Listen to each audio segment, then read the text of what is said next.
품격 있는 아재, 아지매 여러분 안녕하십니까? 빨간 아재입니다. 여러분 혹시 사전투표 하셨습니까? 저도 오늘 오후에 하고 왔습니다. 사전투표율로는 역대 최대라고 하지요.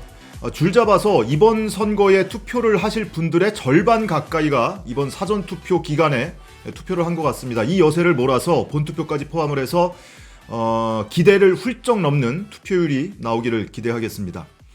투표를 하고 돌아왔더니 인터넷상에서 온라인상에서 설전이 벌어지고 있었습니다. 장경욱 동양대 교수와 진중권 전 동양대 교수 사이에 온라인 설전이 벌어지고 있었습니다. 내용인즉슨 지난 8일에 있었던 정경심 교수의 9차 공판과 관련된 내용입니다. 이날 증인 2명 중에 1명이 동양대 교원 인사팀장 박모 씨가 증인으로 나왔었는데요.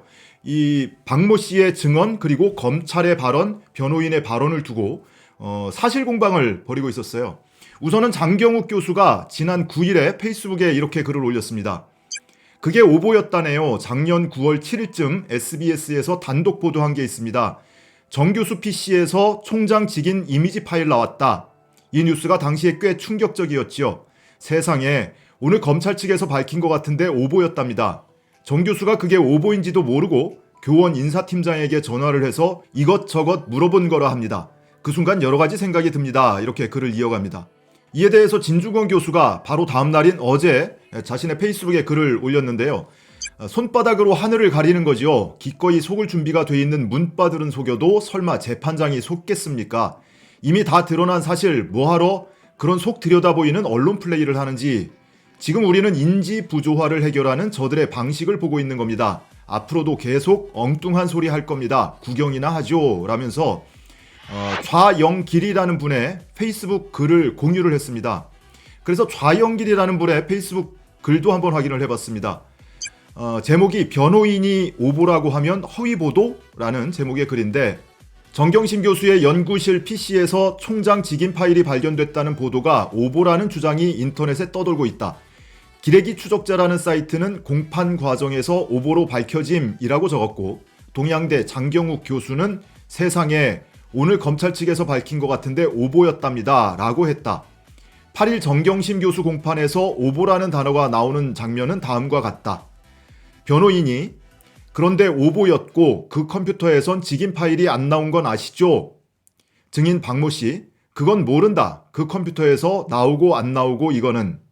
이렇게 인용을 하면서 뒤에 가서 일단 검찰에서 오보라고 밝혔다거나 공판 과정에서 밝혀졌다는 전혀 사실이 아니라는 걸 알 수 있다. 불리한 상황에 몰린 변호인이 증인을 상대로 오보라는 거 아시죠? 라고 답변을 유도했지만 원하는 대답을 못 얻었을 뿐이다. 라고 적었습니다.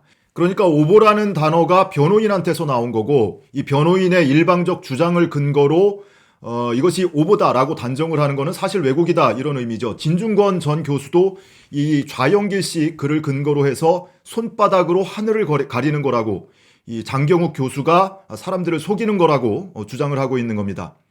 그런데 이 점에 대해서는 제가 좀 드릴 말씀이 있어요. 제가 이 팩트를 정확히 메모를 해놨기 때문입니다. 좌영길 씨가 얘기한 대로 변호인 측이 이렇게 진술을 하고 신문을 한 게 맞습니다. 그런데 변호인뿐만이 아니고 검찰도 이런 취지의 신문을 했습니다. 제가 이렇게 빼곡하게 메모를 합니다. 법정에 가면 그날 이 법정에서 메모한 것만 해도 이 노트 20장이 넘습니다. 한 가지 전제를 해둘 것은 제가 이렇게 빨리 받아 적으면서 이 받아 적는 속도가 변호인이나 검찰이나 또는 증인이 얘기하는 속도를 따라가지 못합니다. 그래서 미처 받아 적지 못하는 부분은 있을 수 있어도 거꾸로 누군가 하지 않은 얘기를 받아 적을 여유도 없고 이유도 없습니다. 그래서 여기 적혀 있는 얘기는 분명히 법정에서 나온 얘기라는 점 전제를 하고 말씀을 드릴게요. 검찰이 이 신문을 합니다. 안모 검사입니다. 이분이 신문을 하면서 9월 7일 뉴스 보도를 제시를 합니다.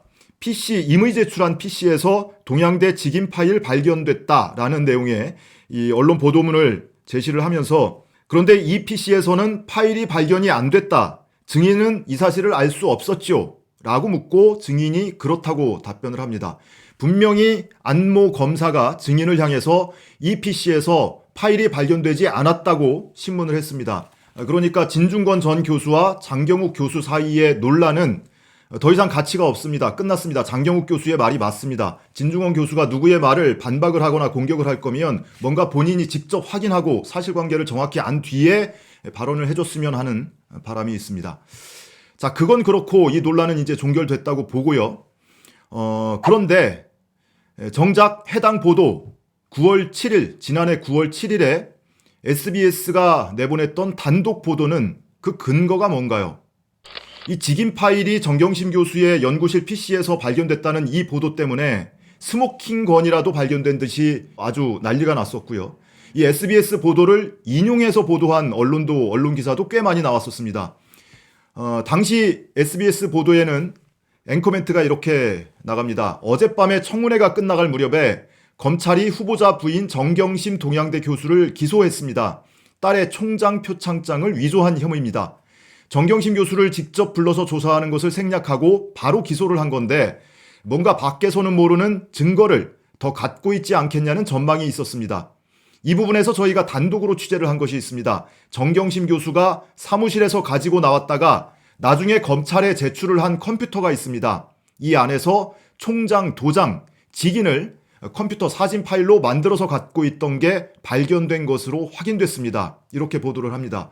그리고 이 SBS 보도를 인용한 언론 기사 중에 하나를 보면 SBS 단독 보도 조국 안의 연구실 PC에 총장 직인 파일 발견에 따르면 검찰이 소환 조사도 없이 정경심 교수를 기소한 이유가 다름 아닌 정 교수의 컴퓨터에서 총장 도장의 사진 파일이 발견됐기 때문으로 밝혀졌다라고 인용 보도를 하고 있습니다. 그러니까 이 보도가 나오기 바로 전날 인사청문회 당일에 검찰이 정경심 교수를 사문서 위조 혐의로 기소를 했고 바로 그 이튿날 SBS에서 이런 보도가 나가고 그 보도의 내용이 확대 재생산됐습니다. 이게 오보라면 차라리 애교에 가깝습니다. 만약에 오보가 아니라면 검찰로 추정되는 누군가가 SBS에 허위 정보를 흘리고 SBS가 그 허위 정보를 받아서 가짜 뉴스를 생산해서 유통한 게 됩니다. 당시 이 뉴스에서 다뤄진 이 직인 파일 보도는 세간의 스모킹 건으로 취급이 돼서 정경심 조국 교수의 도덕성을 땅으로 떨어뜨렸습니다. 지금 검찰 주장대로라면 총장 직인 파일이 발견된 PC는 이 PC가 아니고 9월 10일에 동양대 강사 휴게실에 있던 PC입니다. 임의 제출받은 PC입니다.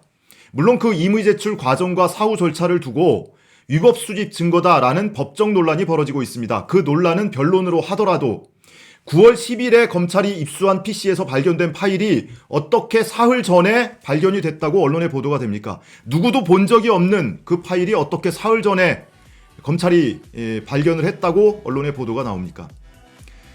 2009년 5월 13일에 SBS가 보도했던 단독 보도 우리는 다들 기억합니다.